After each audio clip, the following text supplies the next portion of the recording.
আকবার আল্লাহু আকবার ওয়ালিল্লাহিল হামদ আল্লাহু আকবার লা ইলাহা ইল্লাল্লাহ আল্লাহু আকবার ওয়ালিল্লাহিল হামদ।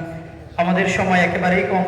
আমরা এখনো যারা ময়দানে উপস্থিত হতে পারিনি, আমরা তাকবীর বলতে বলতে দ্রুত সময়ের মধ্যে চলে আসি। সম্মানিত হাজিরিন, কথাও শেষ পর্যায়ে ঈদুল আজহা নামাজ, ওয়াজিব নামাজ আমরা কিভাবে আদায় করব সংক্ষেপে একটু নিয়ম শুনে নিই। ঈদুল আজহার ওয়াজিব নামাজ অতিরিক্ত 6 তাকবীরের সাথে এই ইমামের পিছনে কিবলামুখী আদায় করছে আল্লাহু আকবার। সংক্ষেপে সহজে নিয়ত রইল। নিয়ত করার পর তাকবীর বলে হাত বেঁধে ফেলব।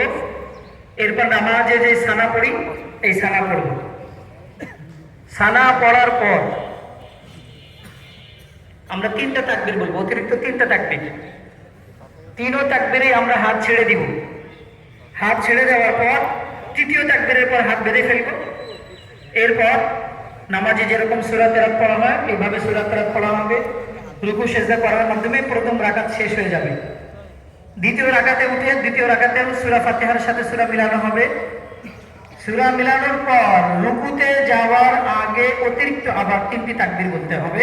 3 তাকবীরে হাত ছেড়ে দিব, 4র্থ তাকবীরে রুকু করব। এরপর রুকু সিজদার মাধ্যমে নামাজ শেষ হয়ে যাবে। এটা হলো মোটামুটি নামাজের পদ্ধতি।